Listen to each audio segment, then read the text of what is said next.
יברכך אדוני וישמרך.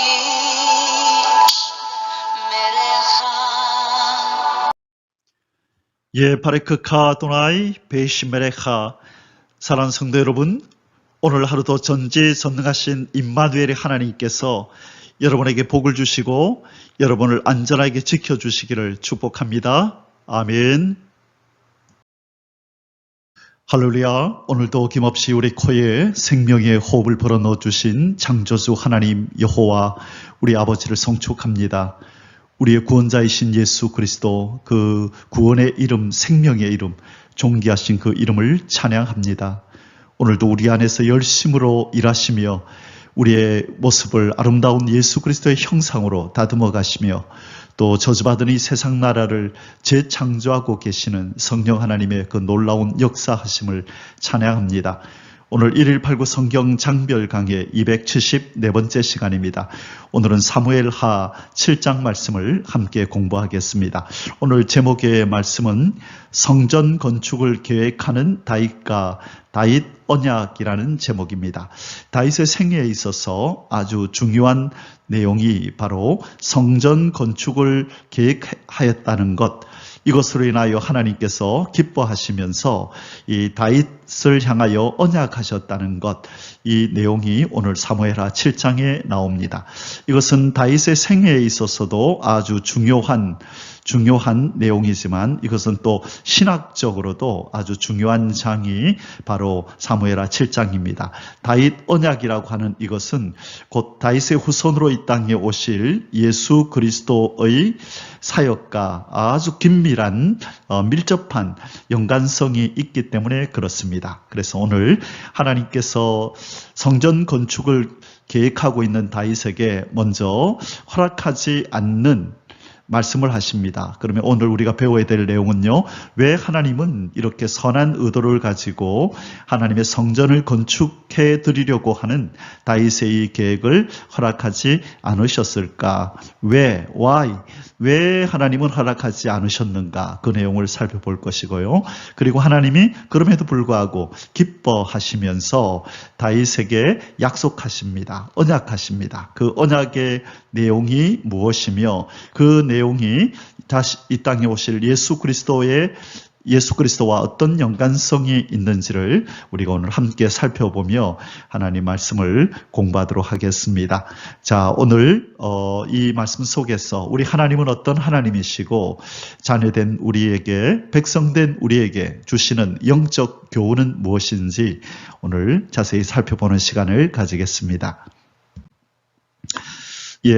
지금 다윗의 환희와 승리의 순간들을 살펴보고 있습니다. 오늘은 이제 7장으로서 이 아주 중요한 이 성전 건축 이야기, 그리고 하나님께서 다윗에게 언약해 주신 이야기를 우리가 다루게 됩니다. 어쩌면 이 7장이 사무엘하 전체의 어떤 중심 내용이라 해도 과언이 아닙니다. 사무엘하 7장은 너무너무 중요하고 구속사적으로도 중요하고 이제 예수 그리스도와 가장 밀접한 관련이 있는 내용이라고 여겨지기 때문에 참으로 중요한 장이라 아니할 수가 없습니다.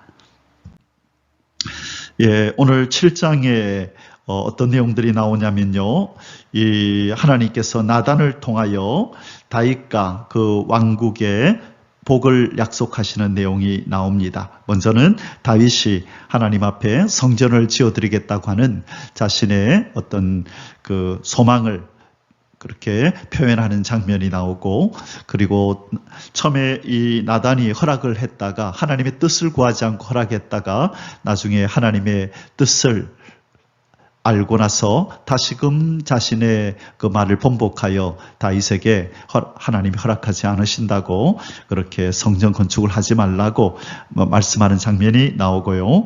다윗이 하나님의 약속과 축복에 대해서 감사의 기도를 올리는 내용이 나옵니다. 자, 이제 우리 본문으로 한번 들어가 보겠습니다. 사무엘하 7장의 주제 성구는 11절에서 13절입니다. 여호와가 또 내게 이르노니 여호와가 너를 위하여 집을 짓고 내 수완이 차서 내 조상들과 함께 누울 때에 내가 네 몸에서 날 내 씨를 내 뒤에 세워 그의 나라를 견고하게 하리라. 그는 내 이름을 위하여 집을 건축할 것이요 나는 그의 나라 왕위를 영원히 견고하게 하리라. 아멘. 자, 지금 하나님께서 다윗에게 하신 다윗 언약, 일명 다윗 언약이라고 하는 내용의 일부분입니다.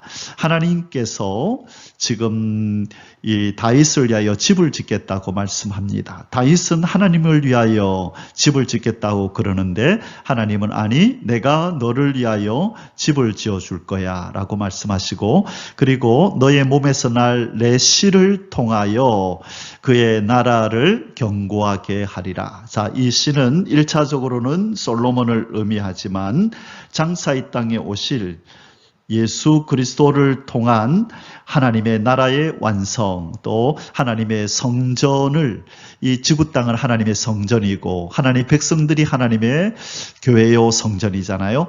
그래서 예수 그리스도를 통하여 하나님께서 하나님의 집을 세우고 나라를 세우고 성전을 세울 것이라는 궁극적인 예언을 지금 하고 계신 것입니다. 이 예언이 1차적으로는 솔로몬을 통하여 이루어지고 궁극적으로는 예수 그리스도를 통하여 완성되는 것을 우리는 보게 됩니다. 그런 면에서 사무엘하 7장이 중요하다라고 그렇게 말씀하는 것입니다. 그리고 하나님이 어떤 약속을 또 하셨나요? 그는 내 이름을 위하여 집을 건축할 것이요. 자, 이때 그는 1차적으로는 솔로몬이고 2차적으로는 바로 예수 그리스도를 의미한다고 말씀드렸습니다. 자, 집을 건축할 것이요 나는 그의 나라 왕위를 영원히 견고하게 하리라. 영원히 견고하게 하리라. 그러나 우리가 잘 아는 바와 같이 이 어떤 1차적인 의미로 이 다윗의 왕국은 BC 586년에 바벨론에 의해 멸망을 당함으로 그 왕위가 끊어지는 것처럼 보였죠. 그러나 예수 그리스도께서 이 땅에 오셔서 무너진 다윗의 장막을 일으켜 세우고, 자, 아모스 9장 11절 예언이죠. 그리고 다윗의 위에 앉아 공평과 정의로 다스리게 될 것이다. 이사야 9장 6절에서 7절 말씀의 예언이 이루어져서 하나님께서 지금 다윗에게 언약하는 13절 나는 그의 나라 왕위를 영원히 견고하게 하리라라는 말씀이 바로 예수 그리스도를 통하여 완성되는 것을 우리는 보게 되는 것입니다. 자, 그래서 오늘 사무엘하 7장은 우리가 공부할 내용도 많고요. 그 중요성도 아주 높습니다. 자, 어떤 내용들을 담고 있는지 이제 우리 한 절 한 절 살펴보겠습니다. 사무엘하 7장의 소수제들은 아래와 같습니다. 오늘 세 가지 소수제를 공부할 텐데요.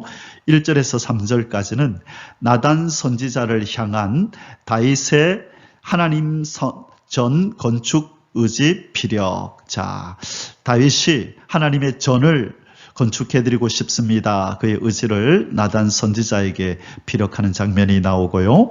이 4절에서 17절까지는 성전 건축과 다윗 가문의 영원한 왕권에 관한 하나님의 축복 언약. 자, 다윗의 이 소망에 하나님이 이렇게 그의 소원, 성전을 지어드리고자 하는 그의 소원은 허락지 않으셨지만 하나님께서 그의 그 의도를 기뻐하시고 그와 그의 가문의 이 영원한 왕권에 대한 복을 언약하시는, 이 복을 주시마 언약하시는 장면이 오늘 4절에서 17절에 나옵니다. 자, 이 언약을 듣고 다윗이 이제 하나님 앞에 반응하죠. 감사의 기도로 반응합니다. 그래서 18절에서 29절까지는 하나님의 언약 수여에 대한 다윗의 감사 기도. 자, 어떤 것들을 다윗이 감사하는지 우리 마지막 세 번째 우리 그 소수제에서 살펴보게 될 것입니다. 이렇게 세 가지 소수제를 가지고 오늘은 사무엘하 7장을 공부합니다. 자, 이제 본론으로 들어가겠습니다. 첫 번째 소수세입니다. 나단 선지자를 향한 다윗의 하나님 전 건축 의지 필요. 자, 나단 선지자를 향하여 하나님의 전을 건축하고 싶다고 그의 마음을 나타내는 장면입니다. 1절에서 3절. 1번 다윗의 성전 건축 의지 피력. 1절에서 2절입니다. 여호와께서 주의 모든 원수를 무찌르사 왕으로 궁에 평안히 살게 하실 때에 왕이 선지자 나단에게 이르되 볼지어다 나는 백향목 궁에 살거늘 하나님의 궤는 휘장 가운데 있도다. 자, 지금 다윗의 그 중심을 알 수 있는 그가 하나님을 어떻게 생각하고 얼마나 귀하게 여기는지를 알 수 있는 그런 구절입니다. 지금 이제 다윗이 이스라엘 왕으로 기름 부음을 받고 이제 법궤를 수도 예루살렘으로 옮긴 후에 하나님은 그에게 평안을 주셨습니다. 참 그동안에 힘들고 어려운 나날들을 보내고 평안히 왕궁에 거하고 있던 이 다윗은 이 하나님의 법궤가 자기가 거하고 있는 왕궁과는 비교할 수 없는 참으로 초라한 장막에 있다는 것을 안타깝게 생각하면서 바로 이 하나님의 이 법궤를 모실 성전을 건축해 드리면 좋겠다라고 하는 그런 마음을 가지게 되었고 그것을 나단 선지자에게 그렇게 밝혔습니다. 자, 그러자 이 다윗의 이 마음을 들은 이 다윗의 이 의도를 들은 나단 선지자가요, 이건 보나마나 분명히 하나님이 기뻐하실 것이다 라고 판단한 거죠. 하나님의 언약궤를 위해서 그것을 모실 만한 하나님이 임재해 계실 만한 성전을 지어드리겠다고 하는데 하나님이 설마 싫다고 하시겠나? 이 상식적으로 봤을 때 나단 선지자는 하나님이 절대로 반대하지 않을 것이라 생각하여 그렇게 허락하지요. 자기 중심적으로 하나님의 뜻을 묻지 않고 상식적인 선에서 인간적인 면에서 기준으로 바라볼 때 합당하다고 생각하여 허락을 하는 장면이 나옵니다. 자, 이제 다윗의 말에 나단 선지자가 뭐라고 반응하는지 우리 3절을 보겠습니다. 이번 나단 선지자가 다윗을 향하여 여호와께서 왕과 함께 계심으로 마음의 계획대로 행하라고 일러줌. 3절입니다. 나단이 왕께 아뢰되 여호와께서 왕과 함께 계시니 마음에 있는 모든 것을 행하소서 하니라. 자, 지금 이 나단 선지자가 볼 때에 이 다윗이 참 하는 행동이나 말이나 하나님 볼 때 참 아름다운 그런 신앙의 사람이라고 판단이 된 거죠. 그래서 뭐라고 표현하냐면 하나님께서 여호와께서 왕과 함께 계십니다. 그러니 마음에 있는 바 하나님의 성전을 지어드리고자 하는 그 당신의 그 소원, 그 마음에 있는 것을 행하소서. 추호의 의심도 없이 하나님께서 반대하실 거라는 것에 대하여 전혀 생각하지 않고 하나님도 반드시 기뻐하실 것이다, 분명히 기뻐하실 것이라 믿으며 오케이 사인을 내립니다. 자, 그런데 하나님의 생각은 달랐죠. 이제 오늘 왜 이제 하나님께서 다윗에게 그 성전 짓는 것을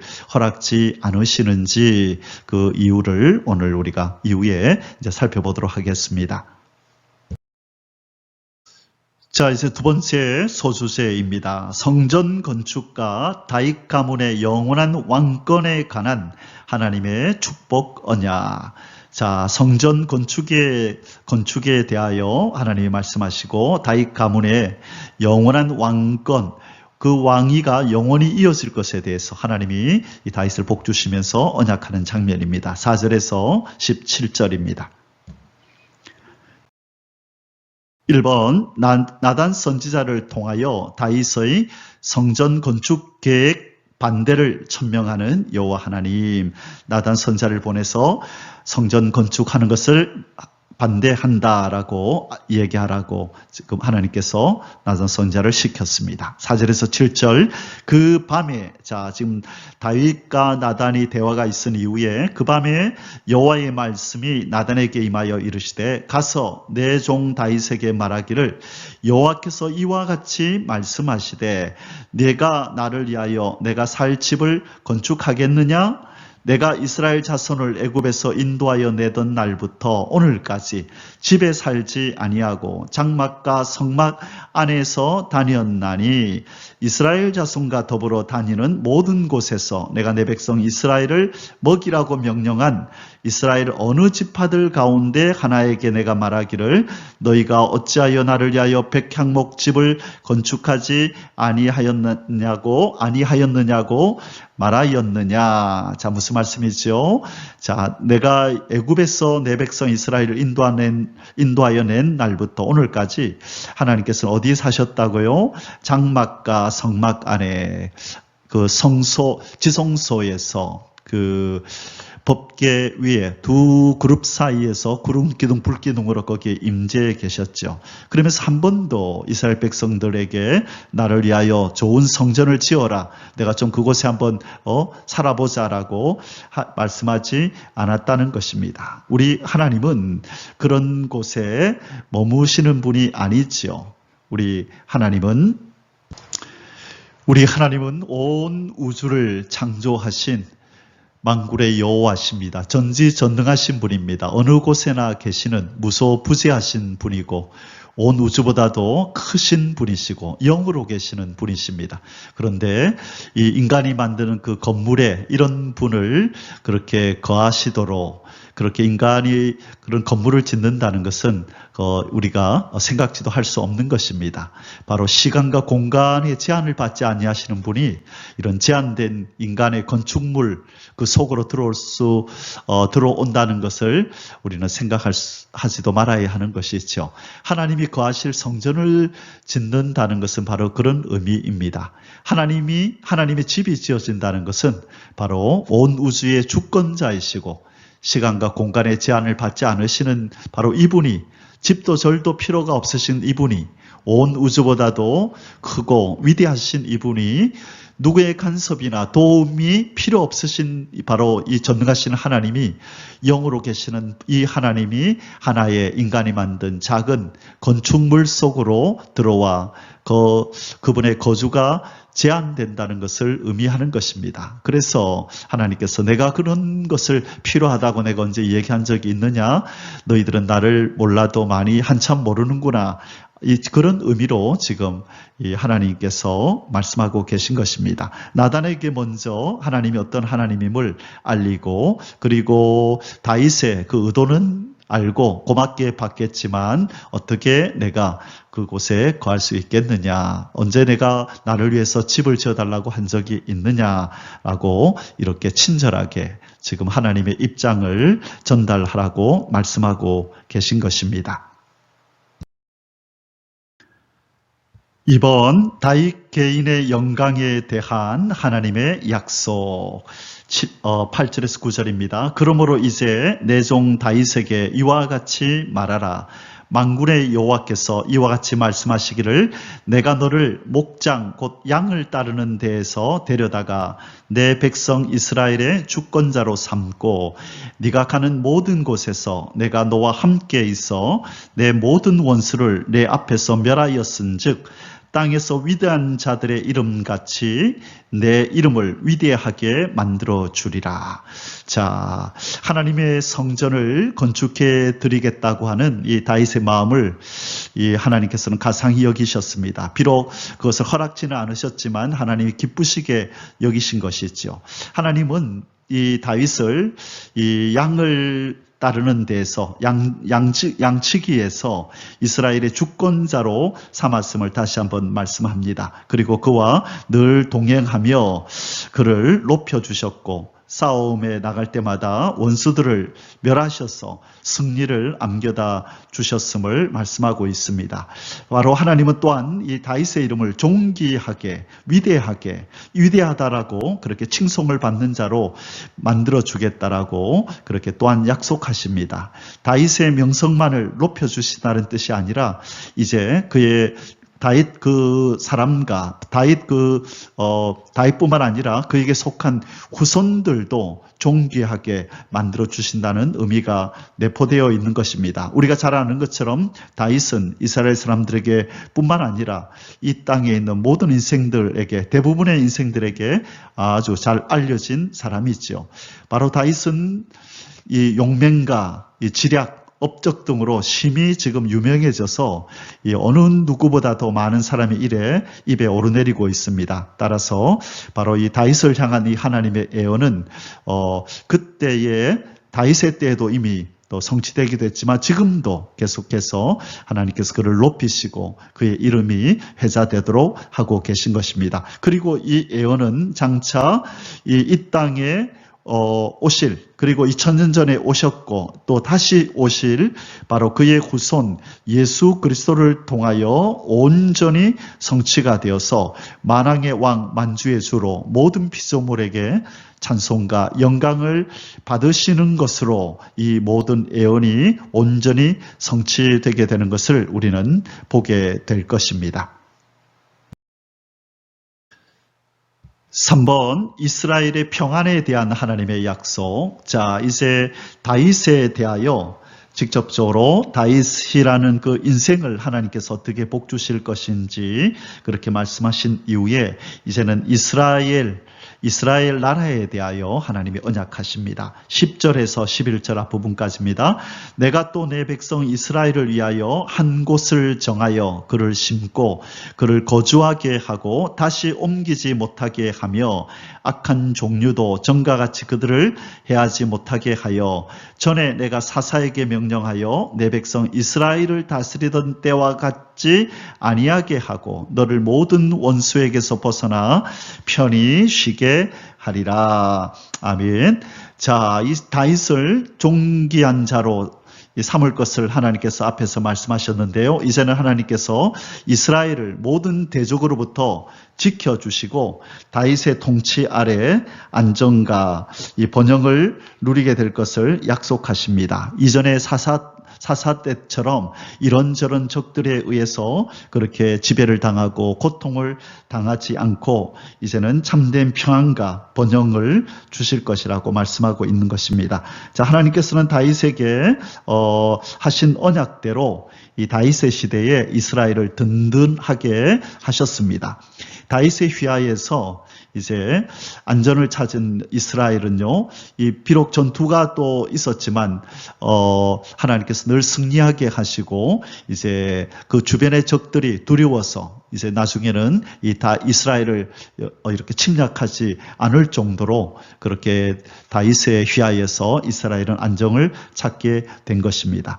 자, 가나안은 이제 그들의 것이 되었습니다. 이제 전쟁만 벌이던 생활을 청산하고 여러 가지 이제 제도를 정비하고 여러 가지 문화와 여러 가지 사회적으로 안정을 되찾는 나라가 된 것입니다. 바로 이것은 하나님이 약속하시고 하나님이 복을 주신 결과인 것입니다. 하나님의 성전을 지어드리기를 원했던 선한 의도를 가지고 하나님을 섬겼던 이 다윗 왕으로 인하여 그 휘하에 있는 이스라엘 백성들도 덩달아 복을 받는 그 은혜를 누리게 된 것입니다. 좋은 지도자를 만나면 그 휘하에 있는 또 백성들도 그렇게 복을 받고 평안과 안정을 누리게 된다는 것을 보여주고 있습니다. 4번, 다윗 가문의 왕권 보존과 성전 건축에 대한 하나님의 약속. 11절 뒷부분부터 17절까지입니다. 자, 다윗 당사자에 대한 약속, 그리고 이스라엘 민족들에 대한 약속, 그리고 이제는 다윗 가문의 왕권이 영원히 보존될 것에 대한 말씀을 하시고 또한 성전 건축에 대한 이야기도 덧붙이십니다. 자, 읽어보겠습니다. 여호와가 또 내게 이르노니 여호와가 너를 위하여 집을 짓고 내 수완이 차서 내 조상들과 함께 누울 때에 내가 네 몸에서 날 내 씨를 내 뒤에 세워 그의 나라를 견고하게 하리라.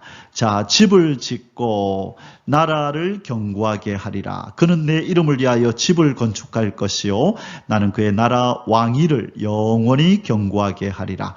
나는 그에게 아버지가 되고 그는 내게 아들이 되리니 그가 만일 죄를 범하면 내가 사람의 매와 인생의 채찍으로 징계하려니와 내가 네 앞에서 물러나게 한 사울에게서 내 은총을 빼앗은 것처럼 그에게서 빼앗지는 아니하리라. 자, 이제 이 왕위를 그 아들에게서 뺏지 않으시겠다. 그래서 나중에 솔로몬이 우상 숭배를 하게 됩니다. 그렇죠? 우상 숭배를 하게 되어서 하나님께서 이 솔로몬을 징계하는데 나라를 멸망시키지 않으시고, 그리고 이 솔로몬 때 하나님이 징계를 하셨어야 되는데 누구 때문에 봐주시냐면 바로 다윗에게 언약한 이 약속 때문에 솔로몬 때는 나라를 그렇게 가르지 않으시고 솔로몬의 아들 르호보암 때 이 나라가 북이스라엘과 남유다로 나뉘게 되는 일이 벌어졌죠. 바로 이 나라가 둘로 갈리게 된 그 주된 원인은 솔로몬의 우상 숭배였습니다.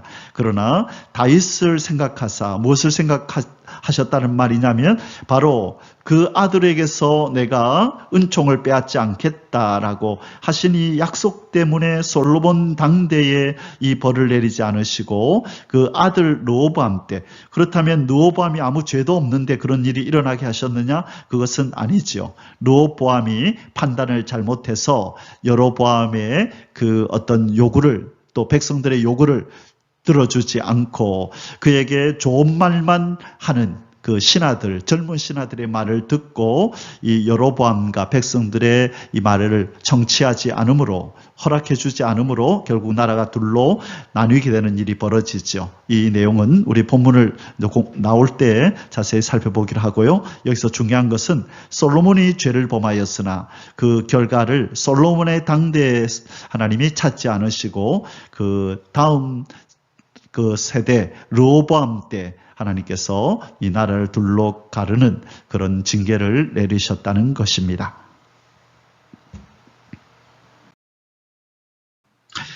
자, 계속해서 뒷부분 보겠습니다. 내 집과 내 나라가 내 앞에서 영원히 보존되고 내 왕위가 영원히 견고하리라 하셨다 하라. 나단이 이 모든 말씀들과 이 모든 계시대로 다윗에게 말하니라. 자, 여러분, 우리가 아는 바와 같이 앞에서도 말씀드렸지만 너의 왕위가 영원히 견고하리라는 말씀이 그대로 이루어졌나요? 나중에 BC 586년에, 그렇죠, 지금 다윗은 이 BC 1010년부터 왕이 올라서 40년 동안 이렇게 40년 동안을 다스리잖아요. 자, 그런데 나중에 586년에 바로 다윗의 이 왕위는 이 무너지고 이스라엘은 멸망을 당하게 됐죠. 자, 그리고 나서 이 이스라엘 땅에 다윗의 왕위가 이어지지 않고 있습니다. 지금까지도. 그런데 이제 예수 그리스도께서 2000년 전에 오셔서 무엇을 찾으러 왔다 그랬죠? 자기 땅과 자기 백성을 찾으러 왔다고 요한복음 1장 11절에서 말씀하셨습니다. 드디어 무너진 다윗의 왕위를 회복하고 다시 공평과 정의로 다스리는 다윗의 왕위를 다시 재건하고자 그 다윗의 후손 예수 그리스도가 이 땅에 오신 것이고, 지금까지 자기 백성을 찾으시는 일을 하고 계시는데 재림하시는 그날에 자기 백성을 모아서 다윗의 통일 왕국을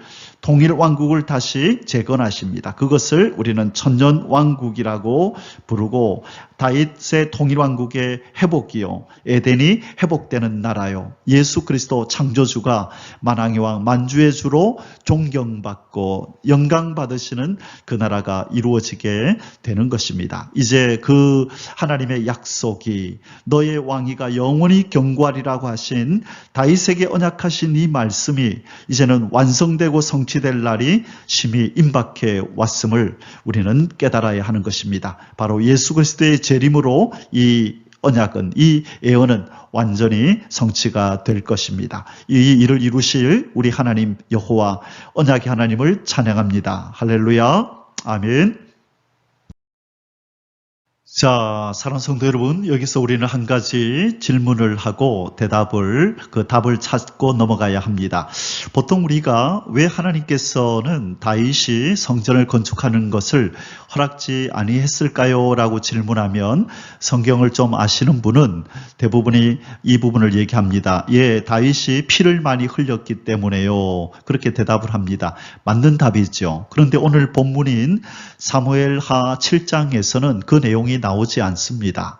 나단이 처음에는 허락을 했다가 하나님이 아니 허락하지 않는다라고 허락하지 않는다는 얘기를 하시고, 그리고 그 다윗의 의도를 가상히 여기신 하나님이 다윗과 또 이스라엘과 다윗의 이 후손들에게 복을 명하시는 장면이 나올 뿐이죠. 자, 그러면 피를 많이 흘렸기 때문에 하나님이 허락하지 않으셨다라는 그 말씀은 어디 나오느냐? 그 내용이 바로 역대상 22장 7절에서 10절에 나옵니다. 나중에 다윗이 솔로몬에게 성전 건축을 부탁하면서 솔로몬 그 아들에게 하는 대화 중에 바로 이 내용이 등장합니다. 그래서 사무엘하 7장에서 하나님이 아마 이 말씀을 하셨을 것 같은데 그 이후에 했던지 간에요. 어쨌든 하나님이 이 내용을 다윗에게 말씀해 주셨는데 우리가 공부하고 있는 사무엘하에서는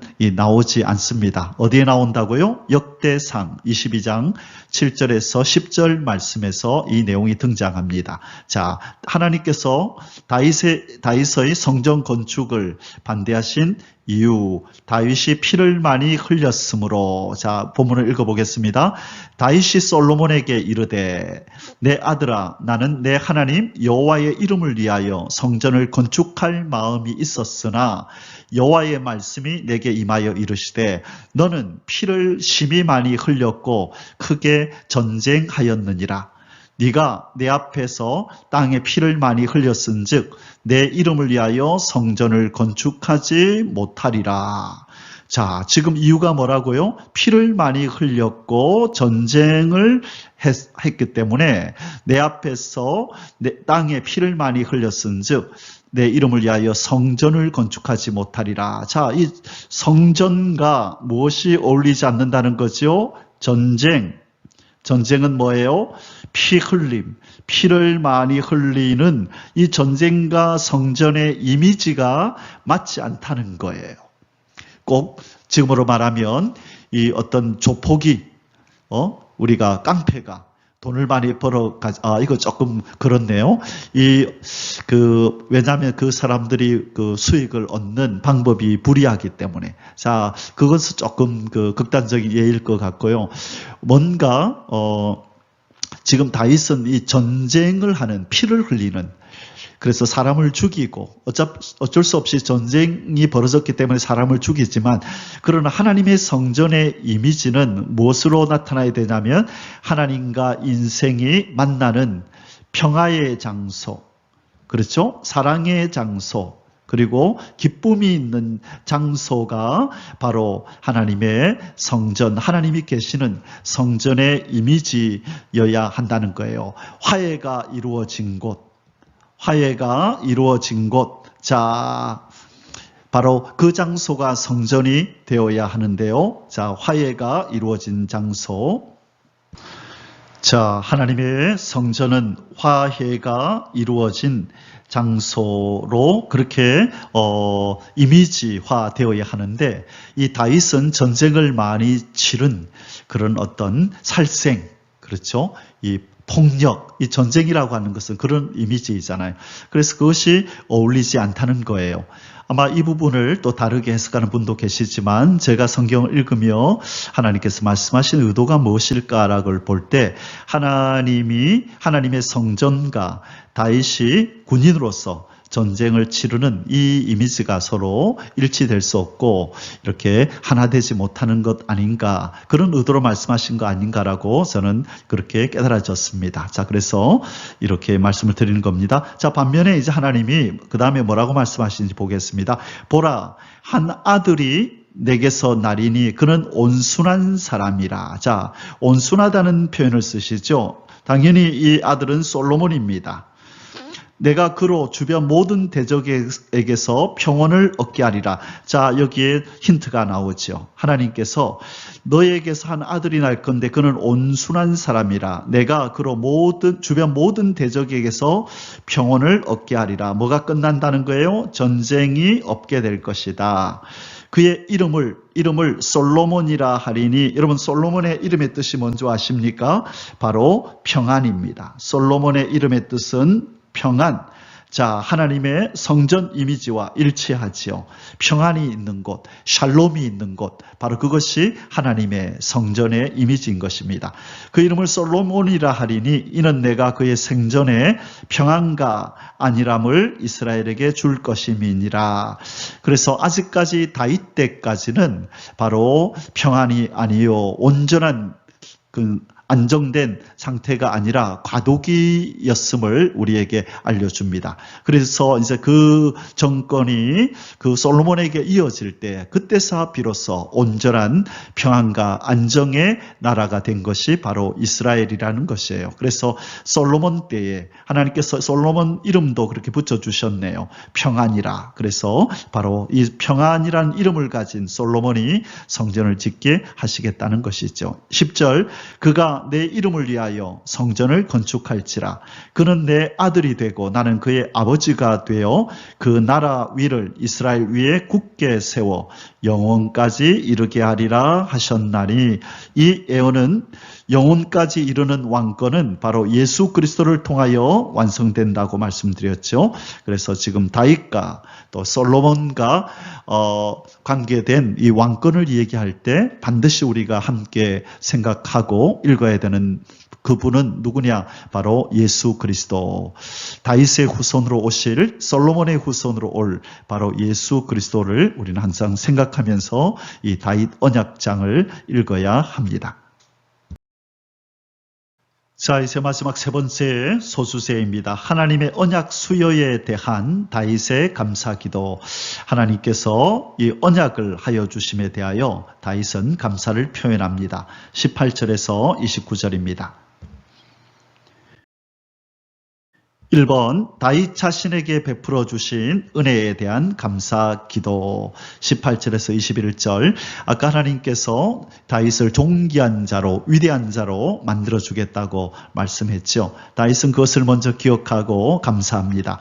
다윗 왕이 여호와 앞에 들어가 앉아서 이르되 주 여호와여 나는 누구이오며 내 집은 무엇이기에 나를 여기까지 이르게 하셨나이까. 주 여호와여 주께서 이것을 오히려 적게 여기시고 또 종의 집에 있을 먼 장래의 일까지도 말씀하셨나이다.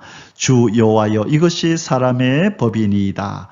주 여호와는 주의 종을 아시오니 다윗이 다시 주께 무슨 말씀을 하오리이까.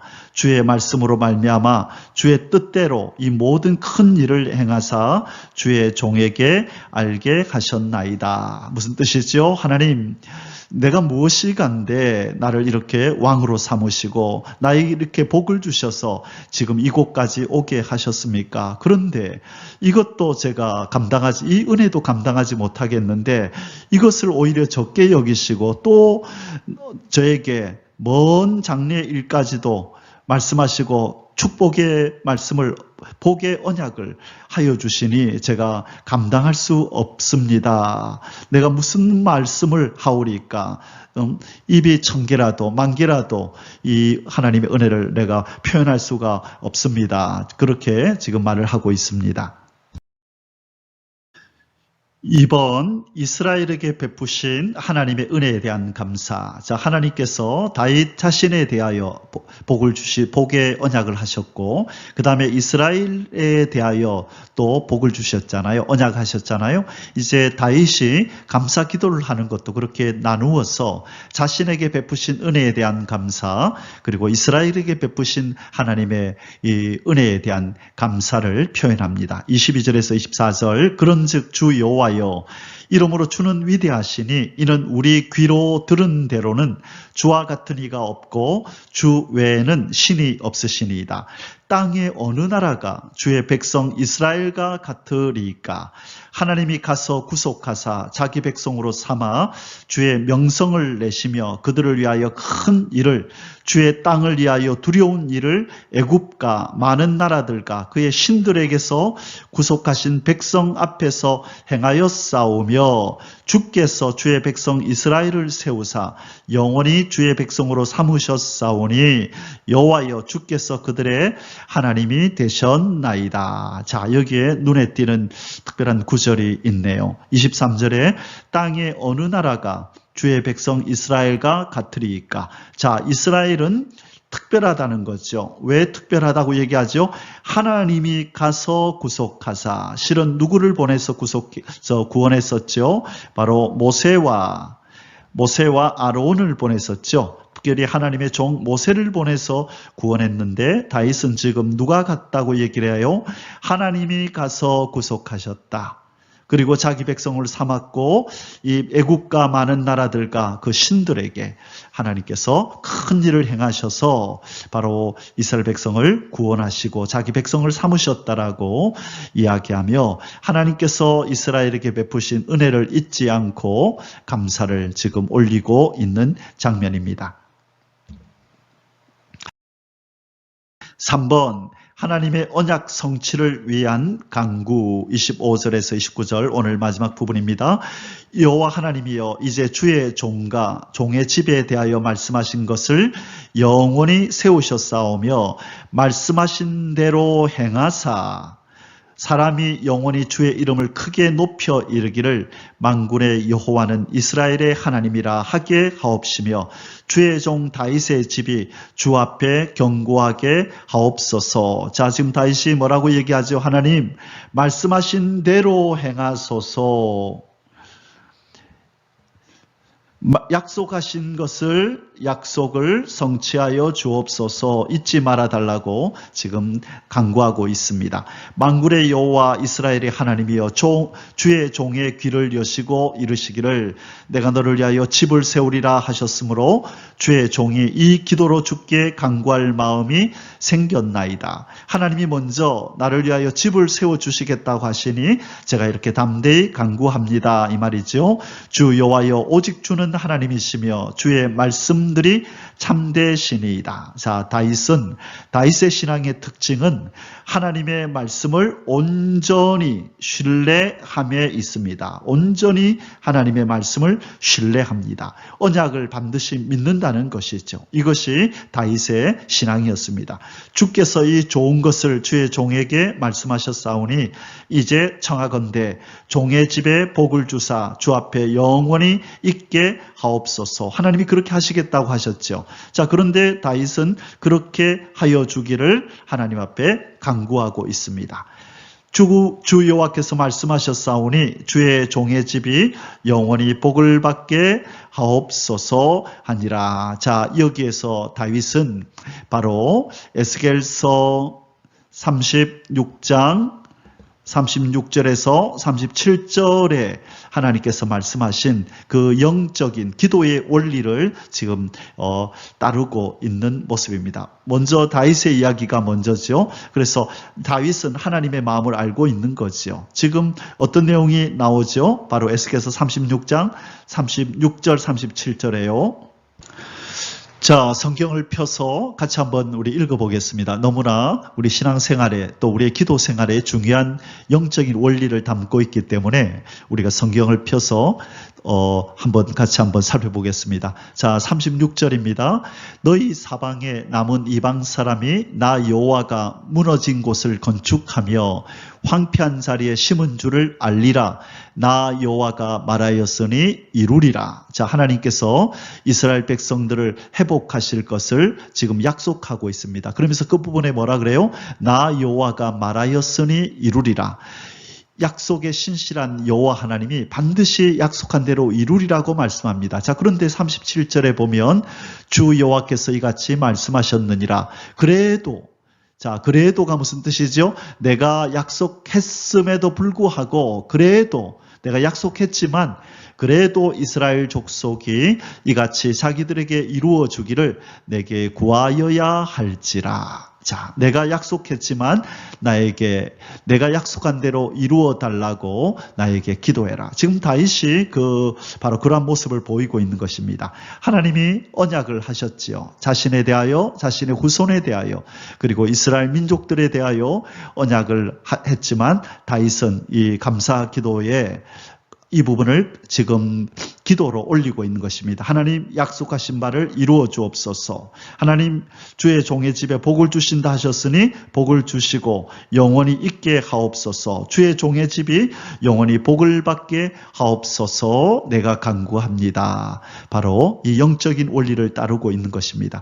그러므로 하나님이 우리의 아버지가 되시니 어련히 알아서 주실까? 우리가 꼭 기도 안 해도 주시겠지, 그것이 아니라 하나님이 모든 좋은 것을 위로부터 우리에게 주시지만 우리의 기도를 기다리고 계신다는 것 우리가 알고 하나님 앞에 기도로 아뢰고, 또 하나님이 주실 때 그것이 우리의 기도의 응답으로 하늘에서 내려온 줄 알고 감사와 찬양을 올려드리는, 그렇게 주고받는 이런 어떤 영의 삶이 있기를 주님의 이름으로 축복합니다. 아멘. 할렐루야.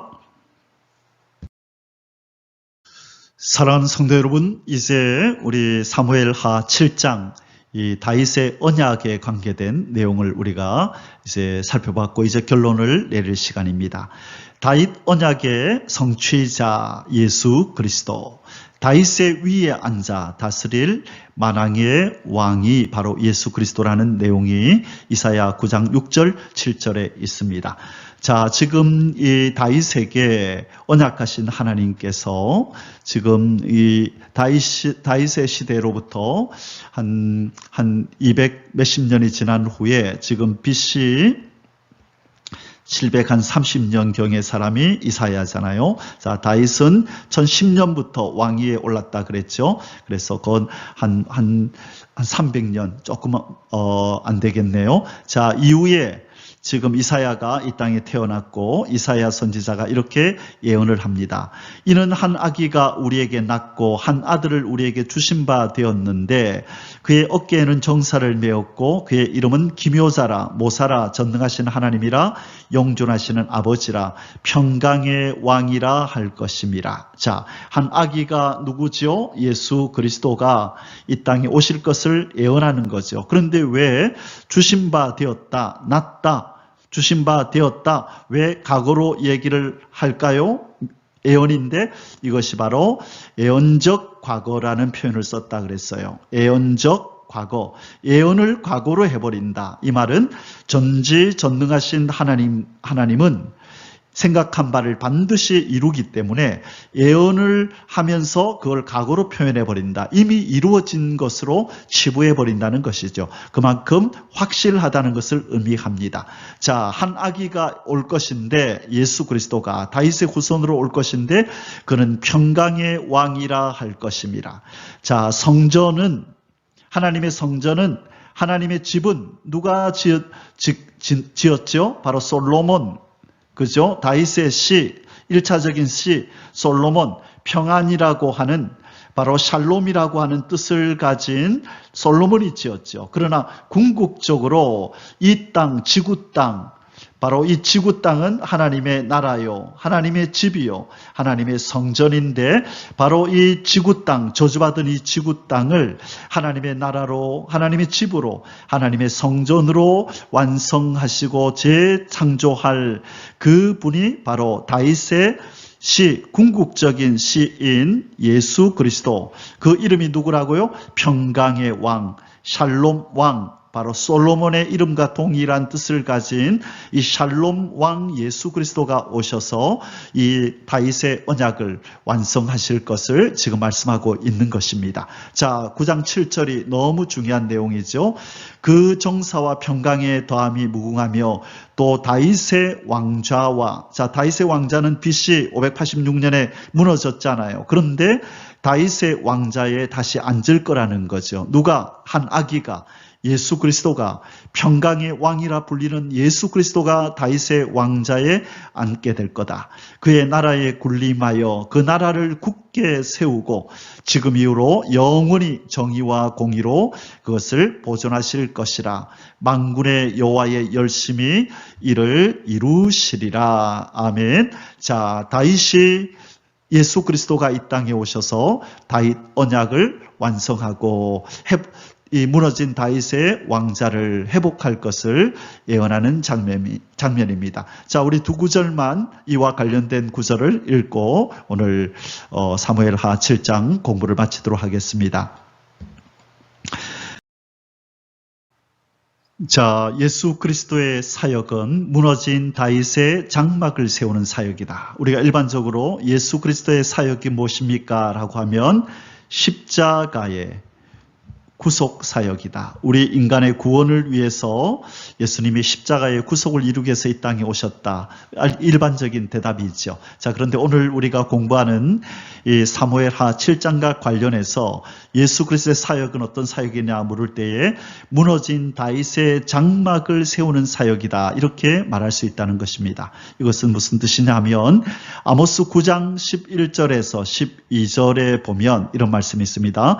참고로 이 아모스 선지자는 BC 760년에서 755년경에 이 북이스라엘에서 활동했던 선지자인데요. 예수님이 오시기 전 750년 전에 이미 이런 예언을 했다는 것입니다. 자, 그리고 이스라엘 남유다가 언제 멸망하죠? 586년에 멸망하죠. 그래서 앞으로 아직까지 이스라엘 남유다가 멸망하지도 않았는데 이미 아모스 선지자는 이 다윗의 왕위가 무너질 것을 얘기하고 있고 예언하고 있고 장차 이 무너진 다윗의 왕권이 회복될 것을 또한 예언하고 있다는 거예요. 자, 한번 읽어보겠습니다.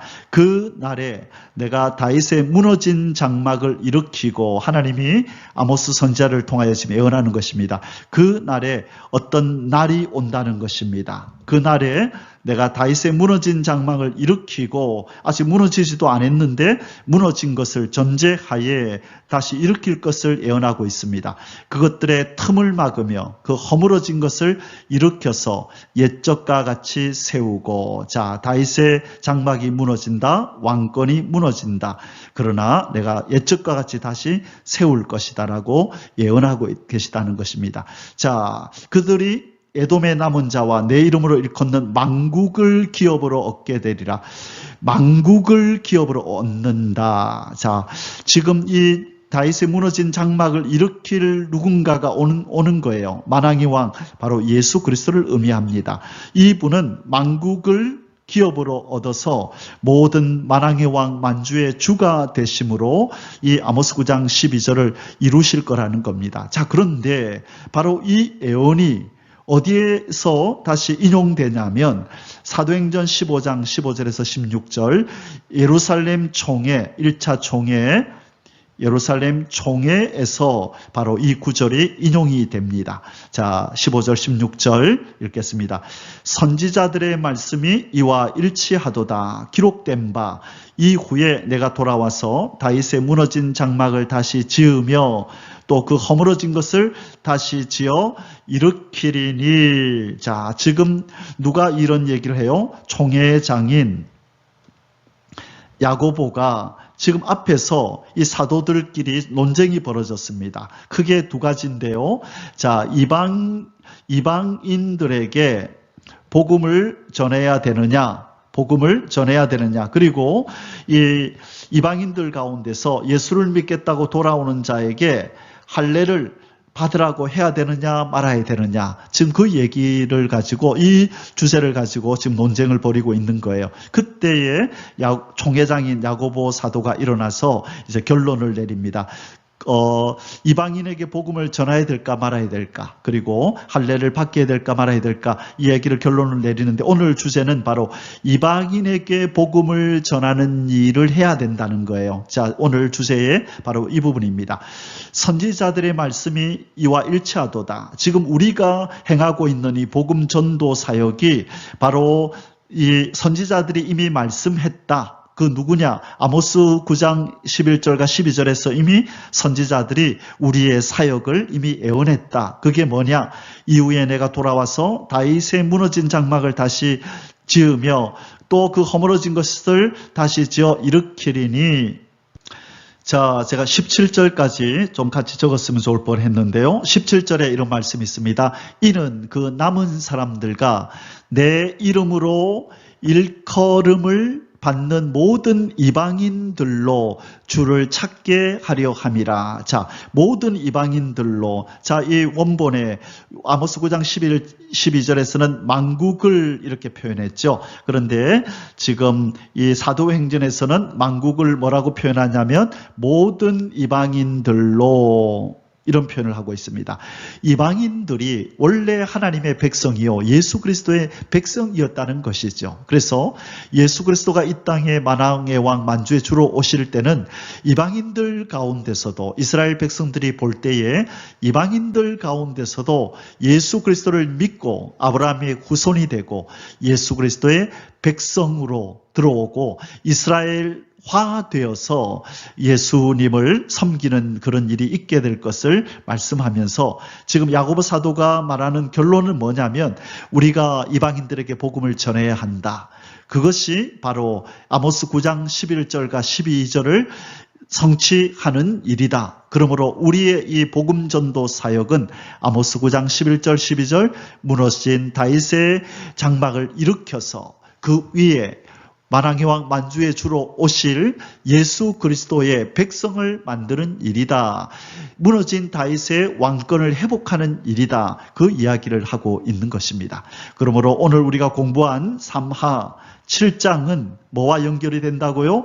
자, 3하 7장은 첫 번째 이사야 9장 6절 7절과 연결이 되고, 그리고 아모스서 9장 11절과 연결이 되고, 그 다음에 사도행전 15장 15절에서 17절까지의 말씀과 다 연관이 되는 말씀이라는 것입니다.